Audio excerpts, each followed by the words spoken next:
Es un placer estar con ustedes una vez más y confiamos que el Señor va a bendecir de una manera muy grande la vida de cada uno de ustedes. Mi oración es que la palabra del Señor pueda encontrar un corazón abierto, un corazón fértil en cada uno de ustedes, donde pueda plantarse la buena semilla y que sean desafiados por el Señor para ser lo que deben ser como cristianos, que seamos cristianos maduros, cristianos que somos fieles, no simplemente a una iglesia, ni simplemente a gente o una doctrina, sino ser fieles al Señor.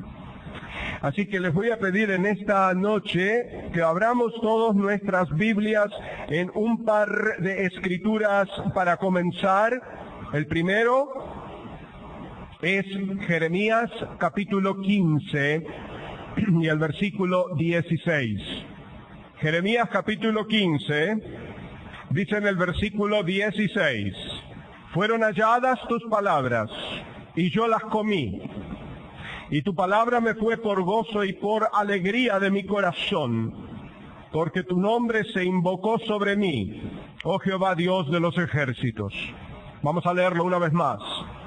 Fueron halladas tus palabras, y yo las comí, y tu palabra me fue por gozo y por alegría de mi corazón, porque tu nombre se invocó sobre mí, oh Jehová Dios de los ejércitos. Vamos a abrir también en Segunda de Timoteo, capítulo 3, y lo acabamos de escuchar ese versículo a través de los títeres. Segunda de Timoteo, capítulo 3, el versículo 16 y el 17. Toda la Escritura es inspirada por Dios y útil para enseñar, para redarguir, para corregir, para instruir en justicia, a fin de que el hombre de Dios sea perfecto, enteramente preparado para toda buena obra. Amante Padre, venimos ante tu presencia en esta noche una vez más, pidiendo ahora tu bendición sobre la lectura de tu preciosa y santa palabra, orando, Señor, que la bendigas a nuestros corazones, que abras nuestro entendimiento para que tu palabra pueda penetrar dentro de nuestro ser, esconder tu palabra en nuestro corazón para no pecar contra ti. Te damos las gracias por el privilegio de estar aquí en esta noche, en este lugar, para adorarte y honrarte a ti, para oír tu santa palabra. Guíanos a través de ella y tu Santo Espíritu. Te lo pedimos por Cristo Jesús. Amén. Tenemos estos textos que acabamos de leer, los cuales, entre ellos y otros más, nos dan a ver cuál era la actitud de los escritores bíblicos hacia la palabra de Dios. Jeremías nos dice que halló la palabra de Dios y la comió. Sabemos que eso no es literal. La palabra de Dios no se come en un sentido literal, pero sí se come en un sentido espiritual. Significa que él la recibió, significa que la oyó, que la aceptó, que meditó sobre ella, la asimiló y la obedeció. Y dice que al hacer eso, dice, la palabra de Dios fue por gozo y por alegría de su corazón. ¿Por qué? Porque la obediencia a Dios y su palabra produce alegría, gozo en el corazón del creyente. El pecado produce congoja, tristeza, miseria, derrota. La palabra de Dios produce gozo, produce victoria. ¿Cierto? Por eso Satanás va a asegurarse de tratar de mantenernos lejos de la palabra de Dios, lejos de los mensajes que tienen que ver con la palabra de Dios, lejos de todo aquello que es la voluntad de Dios. Porque yo les voy a decir una cosa esta noche para empezar, amados. O la palabra de Dios nos va a mantener lejos del pecado, o el pecado nos va a mantener lejos de la palabra de Dios. Esa es una decisión que todos tenemos que hacer a diario. Y entonces después, en 2 de Timoteo, el apóstol Pablo, muchos años después de Jeremías, nos habla también de la palabra de Dios. Y en ese versículo que acabamos de leer, nos dice que la palabra de Dios, primeramente, es inspirada. La palabra griega es theopneustos, que significa soplada por Dios. Soplada por Dios. Dios sopló su palabra dentro del espíritu de cada escritor. Y nos dice que no solamente es inspirada o soplada por Dios, pero la palabra de Dios es útil. Útil. El mundo no tiene esa actitud hacia la Biblia. El mundo dice, es el libro lleno de historias, ¿no es cierto? Antiguas, anticuadas, que hoy día no tienen ninguna relevancia. Y yo les digo, el libro de Dios, su palabra, no solamente está al día, pero está adelantado. Porque las cosas que dice ahí, hay muchas cosas que todavía ni se han cumplido. Pero la palabra de Dios es antigua sin vejez. Fue verdad para Pablo, es verdad para nosotros hoy día, fue verdad para Jeremías muchísimos años antes de Pablo. Estos textos nos enseñan, sin duda alguna, la importancia de la palabra de Dios. Dios se manifiesta al hombre a través de 3 maneras diferentes. Se manifiesta a través de la creación, se manifiesta a través de la conciencia y se manifiesta a través de la palabra que Él escribió. Las 2 primeras, o sea, la creación y la conciencia, cayeron bajo maldición por causa del pecado del hombre. Y aunque los cielos siguen contando la gloria de Dios, hasta el día de hoy, y lo seguirán contando, y a pesar que la conciencia, aunque contaminada, Dios la usa todavía para manifestar su existencia al hombre, ¿no es cierto? Es a través de su santa palabra, su santo espíritu, que nos hace renacer y nos da vida espiritual. Vamos a abrir en el libro de Santiago, un segundo. Esta noche les voy a hacer abrir en algunas porciones de Escritura, porque estamos aquí para estudiar, ¿qué cosa? La palabra de Dios y su importancia en la vida del creyente. ¿Cuán importante es la palabra de Dios? Vamos a verlo. Noten cuán importante es. En Santiago capítulo 1 nos dice en el versículo 18, Él de su voluntad, o sea Dios, por voluntad propia de Él, nos hizo nacer, ¿por qué? Por la palabra de verdad, para que seamos primicias de sus criaturas. ¿Cómo es que fuimos salvos? Por la palabra de Dios. Ese es uno de los medios. Cuando todos nosotros nacimos, todos teníamos o tuvimos, ¿no es cierto?, un papá y una mamá. Yo todavía no he visto un ser humano que nazca sin uno u otro. O sea, se necesitan ambos. Bueno, en el ámbito espiritual es lo mismo. Aquí nos dice que Él de su voluntad nos hizo nacer por la palabra de verdad. La palabra de verdad es nuestra madre espiritual. ¿Cómo? Porque cuando se predica el Evangelio, y el Evangelio está escrito en la palabra de Dios, ¿sí o no? ¿Okay? La Biblia no es el Evangelio, pero el Evangelio está en la Biblia. Y el Evangelio está a través de toda la Biblia. ¿Amén? ¿Qué es el Evangelio? Bueno, que Cristo vino a esta tierra, murió sobre una cruz, fue sepultado y resucitó. Ese es el Evangelio. Las buenas nuevas. Toda persona que cree ese mensaje es salvo.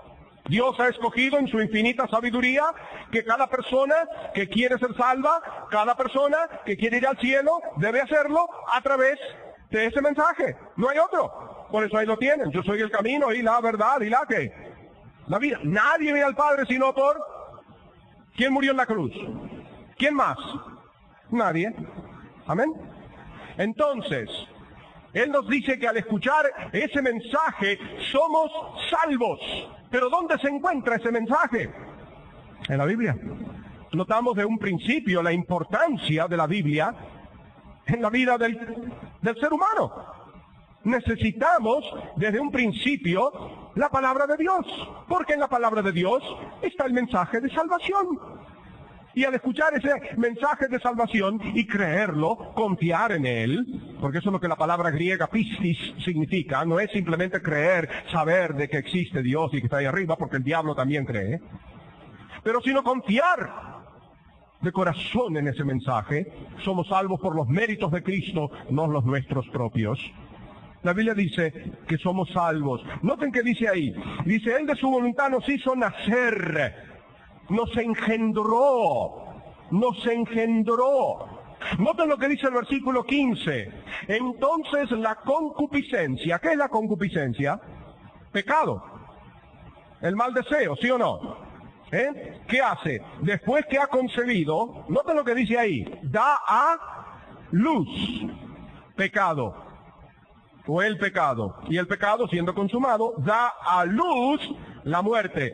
Y noten que esa frase, la segunda vez que dice, da a luz, es la misma palabra que tenemos en el versículo 18, nos hizo nacer. Es la misma palabra en el texto griego. El pecado engendra muerte, la palabra de verdad engendra vida eterna. Notemos otra porción de escritura. Primera de Pedro, el próximo libro después de Santiago. Primera de Pedro, capítulo 1. Comenzando a leer desde el versículo 22, donde dice, habiendo purificado vuestras almas por la obediencia a la ¿qué? Verdad. Por la obediencia a la verdad, mediante el Espíritu, o sea, el Espíritu Santo, para el amor fraternal no fingido, amaos unos a otros entrañablemente, de corazón puro, siendo renacidos. Esa es la única vez que aparece la palabra renacidos, ahí en Primera de Pedro 1:3, es la única vez, 2 veces en esos versículos, en ese capítulo, es la única vez que aparece la palabra nacer de nuevo, o renacer. Cuando en Juan el Señor le dice a Nicodemo, debes nacer, no le dice debes nacer de nuevo, le dice debes nacer de arriba. Es otra palabra. Pero aquí tenemos la palabra renacer, es una palabra bíblica, ¿sí o no? Está aquí. Y dice, siendo renacidos, no de simiente corruptible, sino de incorruptible, por la palabra de Dios que vive y permanece para siempre. Así que nuestra madre espiritual es ¿quién? ¿O qué? La palabra de Dios. ¿Okay? Ahí tenemos la importancia de la palabra de Dios en nuestras vidas. Ahora sí, vamos a abrir a una porción de escritura mucho más famosa, que es Juan capítulo 3. El famoso diálogo o conversación entre el Señor Jesucristo y un anciano llamado Nicodemo, el maestro de Israel. No un maestro, sino el maestro, el más importante. Y como maestro más importante, no sabía el abecedario de la vida espiritual siquiera. Eso es como tener un profesor de universidad que no sabe el ABC. Y noten que aquí en este diálogo el Señor habla con este hombre, que él por cierto viene con una buena actitud, una actitud de humildad. Y quiero decirles, para poder llegar a conocer al Señor, lo primero que necesitamos en nuestras vidas es una actitud correcta. Por eso dice arrepentíos. El arrepentimiento involucra humildad. Porque el orgullo es el pecado de Satanás. No podemos venir a la cruz con orgullo. Inclusive cuando uno examina los sacrificios en el Antiguo Testamento, hay un solo pecado por el cual no hay sacrificio, y ese pecado es el orgullo. Necesitamos venir al Señor con humildad. Y este hombre vino al Señor con humildad. Y le dice en el versículo 3, el Señor le responde, después que le hace la pregunta, de cierto te digo, que el que no naciere de arriba, anofen, no puede ver el reino de Dios. Versículo 5 lo explica un poco mejor. De cierto te digo, que el que no naciere de agua y del Espíritu, no puede entrar en el reino de Dios. Lo que es nacido de la carne, carne es, y lo que es nacido del Espíritu, Espíritu es. No te maravilles de que te dije, os es necesario nacer de arriba. ¿Qué quiere decir el Señor Jesucristo aquí a Nicodemo? Lo que le quiere decir es esto. De la única manera que tú puedes entrar al reino de los cielos es nacer de arriba. ¿Y qué significa nacer de arriba? Significa arrepentirte de tu pecado. Eso es lo que es el nacimiento del agua, no es el bautismo. ¿Está claro eso? Porque aquí no está hablando de bautismo, aquí está hablando de salvación. ¿Y qué es lo que le está diciendo él a Nicodemo? ¿Por qué el agua? Bueno, porque el agua se usaba para limpieza, ¿sí o no? Y el agua era se bautizaban en agua, pero ¿por qué? ¿Y quién se bautizaba en el agua? Ciertamente no los judíos. ¿Por qué? No tenían necesidad de acuerdo a ellos. Eran hijos de Abraham. Cuando Juan el Bautista vino con el mensaje, arrepentíos porque el reino de los cielos se acerca, y les bautizaba, señores, todos aquellos que se sometían a eso, era algo humillante. ¿Ustedes vieron cómo les dije que para venir al Señor necesitamos humildad en nuestras vidas? ¿Aquellos que los rechazaron, los fariseos, fueron salvos? ¿Sí o no? ¿Fueron salvos? No. Algunos de ellos sí, pero se sometieron. Ahora, ¿a qué se refiere cuando él le dice del agua? Abran conmigo un segundo en Ezequiel capítulo 36. La Biblia la debemos interpretar con la Biblia, no con lo que dijo otro. Capítulo 36 de Ezequiel. Este es uno de los capítulos mejor conocidos por los judíos. Capítulo 36 y capítulo 37 porque hablan del retorno de la nación de Israel a su tierra. Cosa que Nicodemo no vio. Él ni siquiera había visto todavía la diáspora que iba a venir unos años más tarde. Pero ahora el pueblo de Israel está de vuelta en su tierra, ¿sí o no? Ya, el valle de los huesos secos. Están ahí. Todavía no tiene vida espiritual, pero están ahí. Y nota lo que le dice aquí en el versículo 25 del capítulo 36. Nicodemo como judío conocía esto muy bien. Le dice, esparciré sobre vosotros, ¿qué cosa? Agua limpia. ¿De qué está hablando ahí? Está hablando de purificación. ¿Y cómo se purifica una persona? Primero arrepintiéndose de su pecado, ¿sí o no? Agua limpia y seréis limpiados de todas vuestras inmundicias y de todos vuestros ídolos os limpiaré. Os daré corazón, ¿qué? El nuevo nacimiento. La nueva naturaleza. Si un hombre está en Cristo, ¿qué es? ¿Nueva qué? Criatura. Es un cambio interno. Os daré corazón nuevo y pondré espíritu nuevo dentro de vosotros. Ahí está.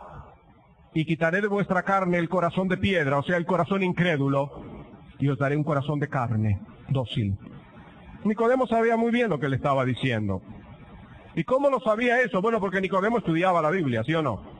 Ahora él solamente tenía el Antiguo Testamento, pero el Antiguo Testamento es la palabra de Dios. Entonces vemos aquí, en estas porciones de Escritura, que tenemos nuestra madre espiritual, que es la palabra. ¿Y quién es nuestro padre espiritual? Lo acabamos. ¿Quién? El Espíritu. Al menos que nazcáis de agua y del Espíritu. No me pregunten que les explique cómo ocurre. Lo único que yo sé es que cuando la palabra de Dios es predicada y el Espíritu de Dios es quien escribió la palabra de Dios, el Espíritu de Dios da vida a toda persona que acepta el mensaje de la palabra que Él escribió.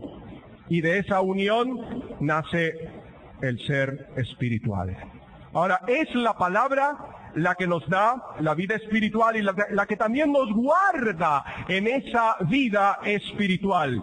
¿Ustedes se acuerdan cuando el Señor Jesucristo oró esa oración intercesora en Juan 17?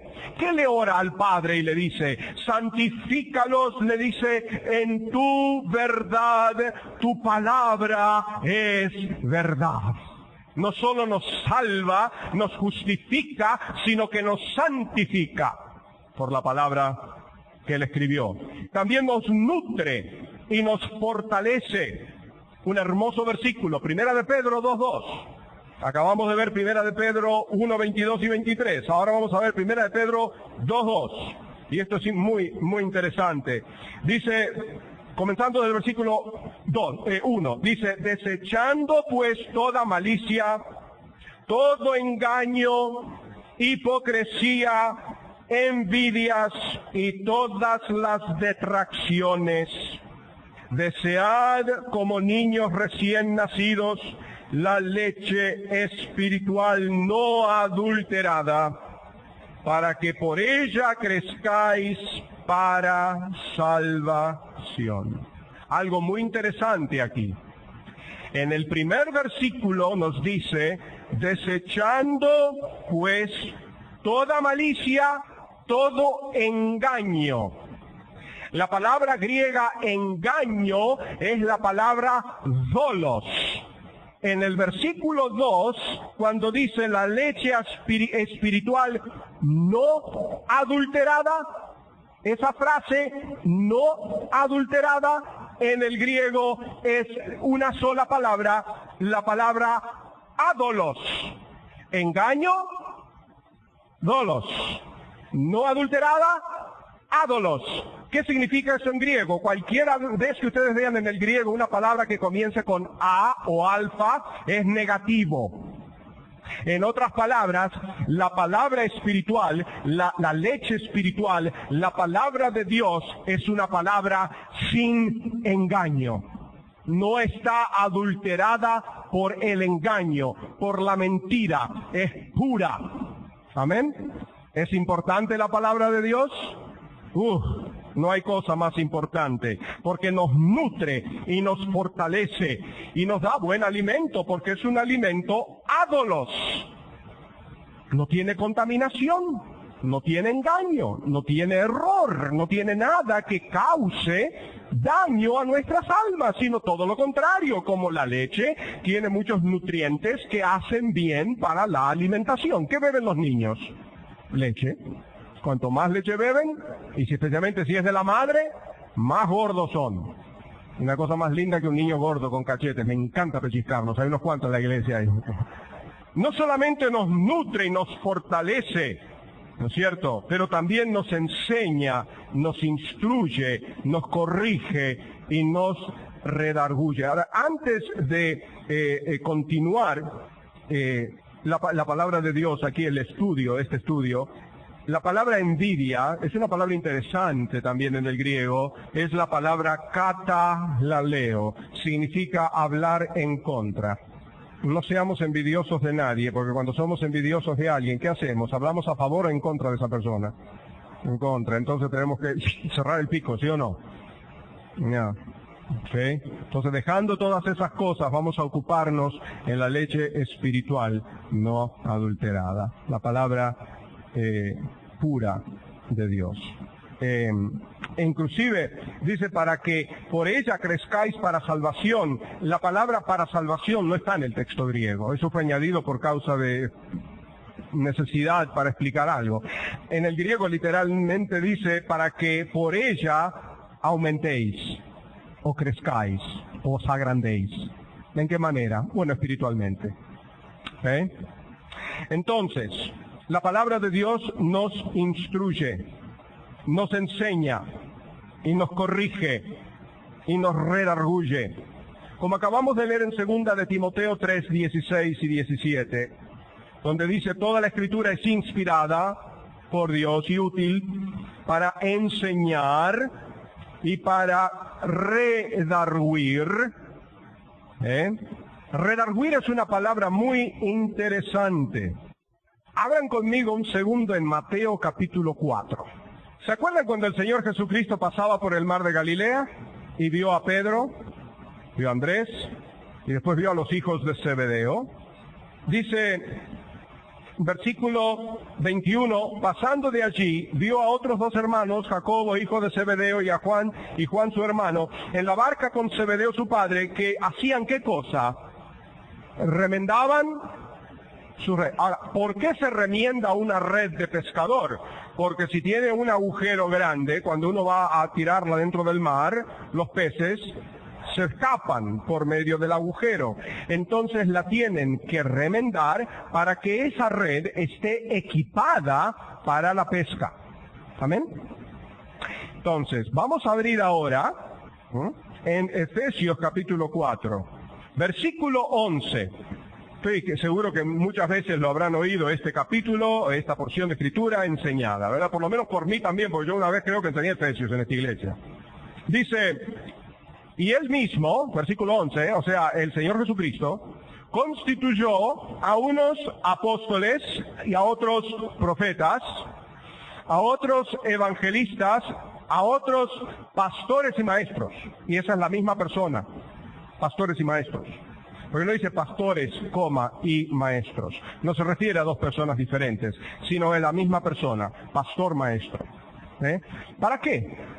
¿Para qué? A fin de perfeccionar a los santos para la obra del ministerio, para la edificación del cuerpo de Cristo. Ese verbo perfeccionar y el verbo remendar y el verbo redarguir en 2 de Timoteo 3:16 es el mismo verbo en el griego que significa remendar o equipar para un trabajo especial.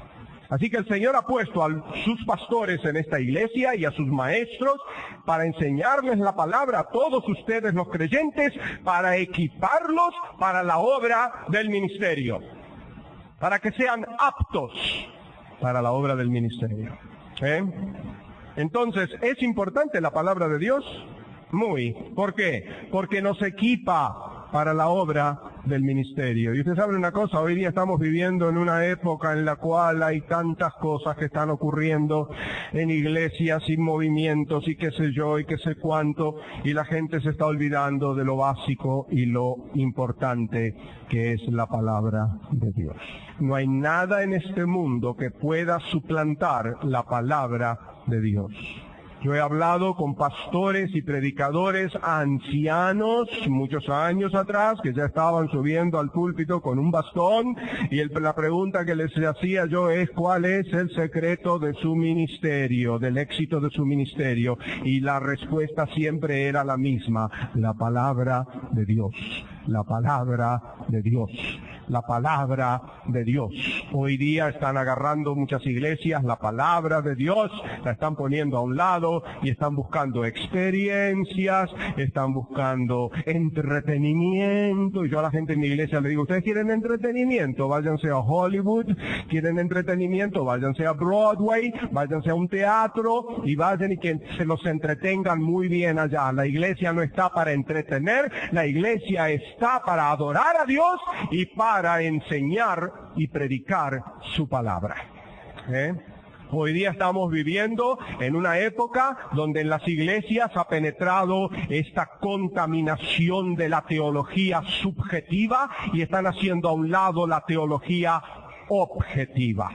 ¿Cuál es la diferencia? Bueno, porque todo el mundo hoy día dicen, por ejemplo, yo lo creo esto, ¿no es cierto? Porque esto trabaja para mí, porque yo tuve una experiencia. Miren, yo quiero decirles una cosa, trabaje para usted o no trabaje, es irrelevante. La palabra de Dios es la verdad, usted la crea o no la crea, le trabaje o no le trabaje.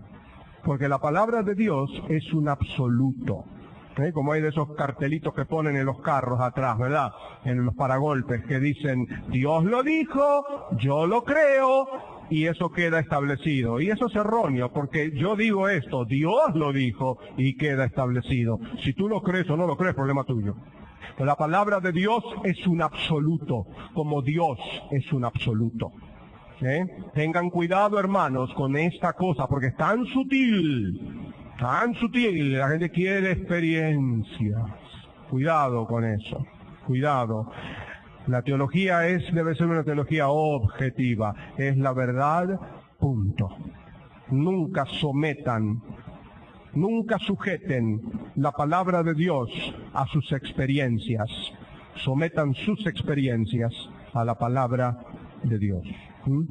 Vemos también que nos corrige, nos redarguye y también nos limpia. Acabamos de leer el Salmo 119, ¿con qué limpiará el joven su camino? Y no solo el joven, pero el viejo también. No solo el hombre, sino la mujer también. No solo el gran adulto, sino el niño también. ¿Con qué limpiará el ser humano su camino? ¿Con qué? Con guardar tu palabra. Pero noten, todo el mundo conoce ese versículo, pero muchas veces cuando un versículo es famoso, existe la tragedia que el pobre versículo que le precede o le sigue pasa desapercibido. En este caso, en el Salmo 119, dice, ¿con qué limpiará el joven su camino? Con guardar tu palabra. Y después dice, con todo mi corazón te he buscado. ¿Cómo se halla al Señor? Cuando le buscamos con todo el corazón. ¿Tú le buscas al Señor así? No me dejes desviarme de tus mandamientos. En mi corazón he guardado tus dichos para no pecar contra ti.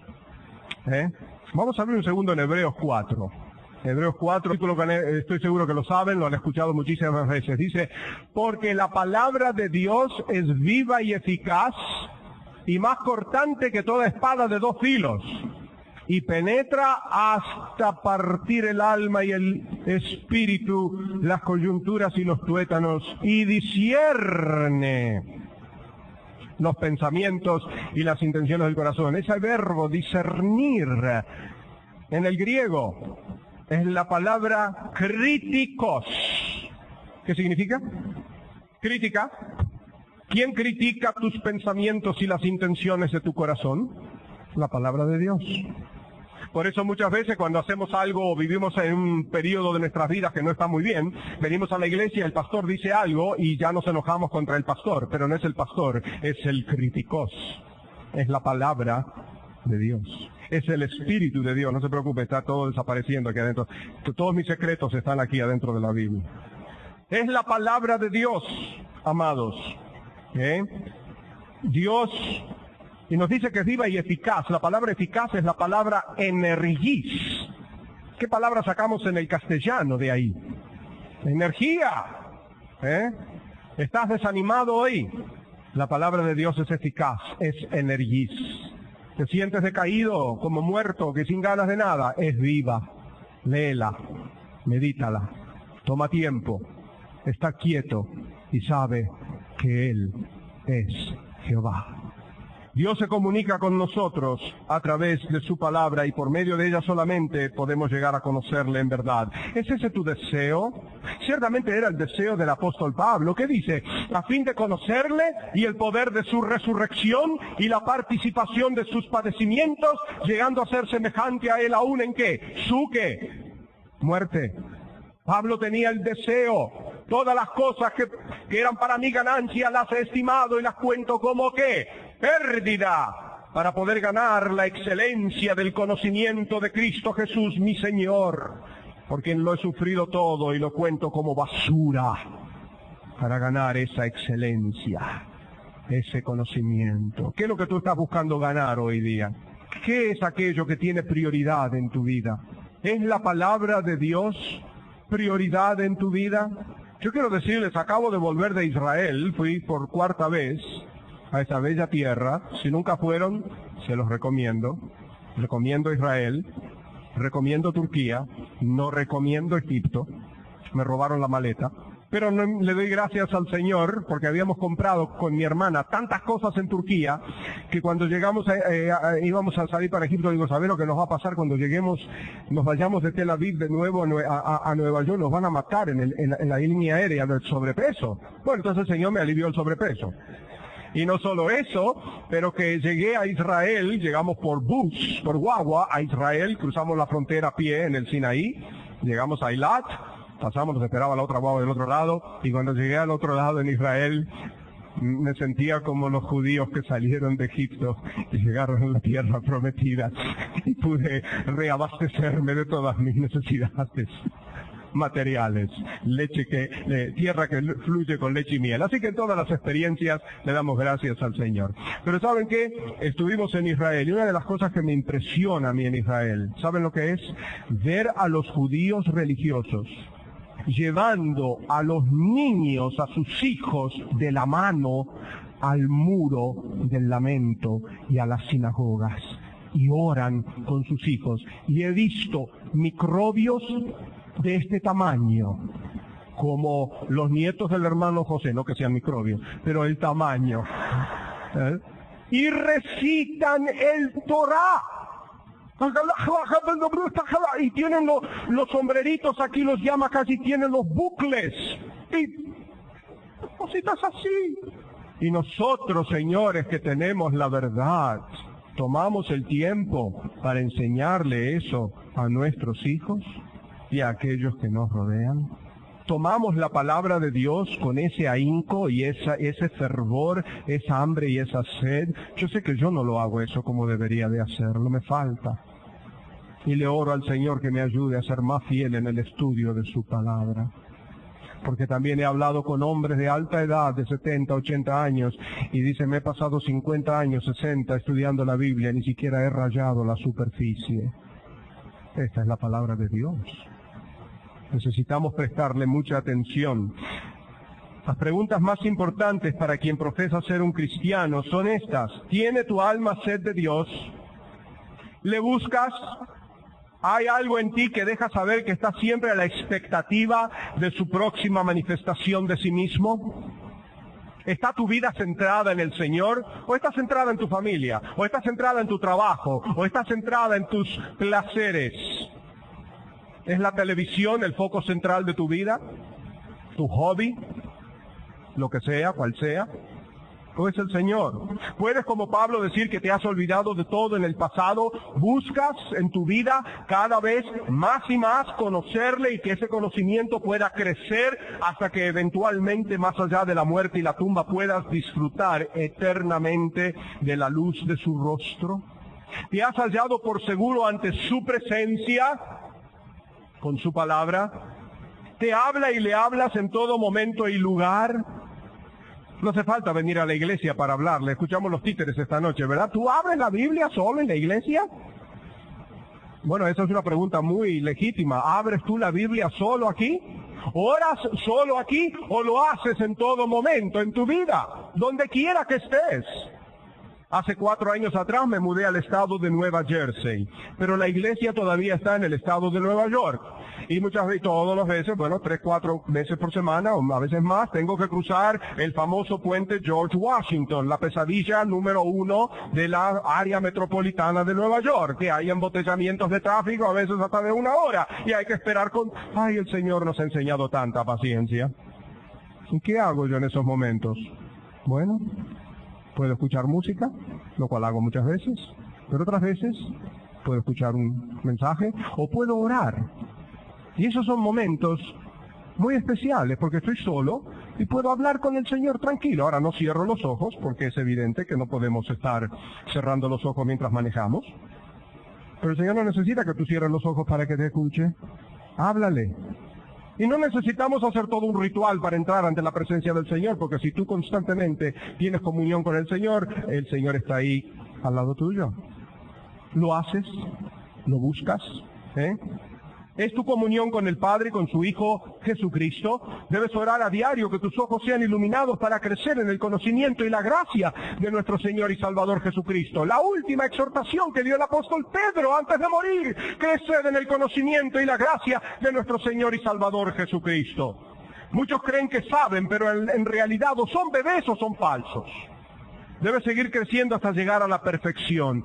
¿Saben que el crecimiento es señal de vida? El cambio en tu vida es señal de vida. Una cosa que no se mueve y está estancada y no va a ningún lado está muerta. ¿Hay vida en tu vida? ¿Hay cambio en tu vida? ¿Estás madurando? ¿Estás creciendo en el conocimiento y la gracia del Señor Jesucristo? ¿Estás interesado en la doctrina cristiana? Mucha gente viene y dice, a mí no me vengan con doctrina. Yo no quiero ser dogmático. Frena ahí mismo. ¿Tú sabes lo que estás diciendo? La palabra dogma en el griego es enseñanza. ¿Tú qué estás diciendo? ¿Que no quieres que te enseñen? ¿No quieres aprender? ¿Que quieres ser ignorante? Como aquellos que vienen y dicen muy sofisticadamente, pasa aquí en la República Dominicana, yo soy agnóstico. ¿Sí o no? ¿Saben lo que significa agnósticos en el griego? Ignorante. Gnosis es conocimiento, agnosis es no conocimiento, o sea, ignorante. Y lo que están diciendo muy sofisticadamente es que soy un ignorante. Yo se los digo así nomás, ay sí, en realidad lo es. Y después les explico la etimología de la palabra y se sienten de este tamaño. Bueno, a veces a una persona hay que perderla antes de salvarla, ¿sí o no? ¿Qué vamos a hacer? ¿Con permitirles que sigan viviendo en ese agnosticismo, en esa ignorancia? No, hay que ayudarlos. ¿Estás interesado en la doctrina sana? ¿Ves su importancia o te aburre? Mucha gente en la iglesia, el mensaje es muy largo, qué sé yo, qué sé cuánto, y comienzan a moverse, parecen niños, ¿no? Tienen una, ¿cómo se llama? ¿Cómo se dice eso en castellano? Una concentración, ¿no es cierto? Un arco de concentración de un niño de 3 años. Después de 3 minutos están aburridos. Y los pastores tenemos que comenzar a hacer piruetas desde el púlpito. ¿Sabes lo que yo le hago a la iglesia nuestra? Cuando veo que comienzan a... No los delato, porque he aprendido en mi vejez a ser más misericordioso. Pero lo que les hago es, para no exponer a nadie, cuando veo que son 2 o 3, miren señores, yo no me pasé horas preparando un mensaje en la semana para que usted se duerma. Punto. Lo que hago es que levanto a toda la iglesia, les digo, vamos a ponernos todos de pie. Y todo el mundo ya sabe que alguien se quedó dormido. Ahora no saben quién. Y los hago así, ponerse de pie. Entonces les digo, ahora pónganse todos en puntitas de pie. En un servicio lo tuve que hacer 3 veces. Pero 1, 2 y 3 gané yo. No se durmieron. Y después se pierden los beneficios. Mira, el Señor les va a pedir cuentas a ustedes de todo lo que oyen aquí adentro. Sea conmigo, sea con el pastor Mayen, sea con quien sea. Así que no se duerman. ¿Qué le van a decir al Señor? Me quedé dormido. Andas buscando algo que te entretenga, algo excitante. Te das cuenta que al Dios salvarte su voluntad es que crezcas y que entiendas su verdad y que estés más interesado y preocupado por esto que cualquier otra cosa. Espero que sí. Vamos a concluir esta noche.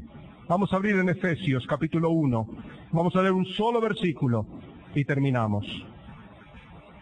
Esto fue solamente una introducción. No al mensaje, este mensaje es la introducción. No se asusten.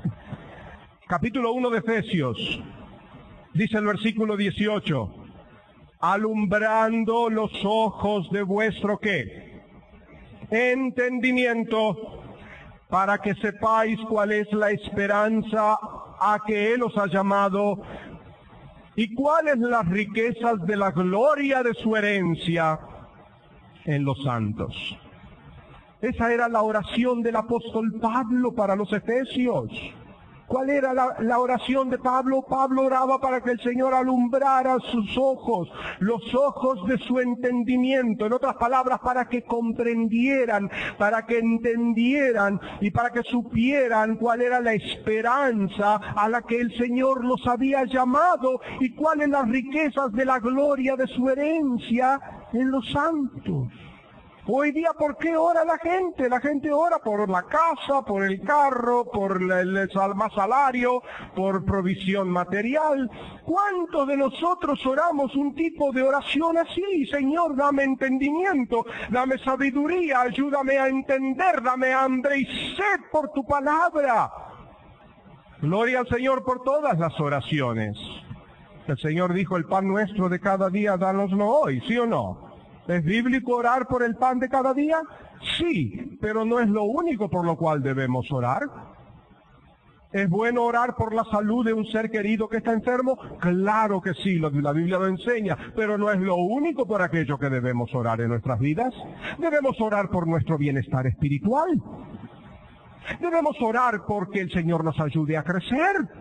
Debemos orar porque el Señor nos dé convicción y nos ayude a ser mejores creyentes, más maduros, que amemos a Él primeramente con todo nuestro corazón, nuestro ser, nuestra mente, nuestras fuerzas, nuestro espíritu, nuestra alma, y amar su palabra.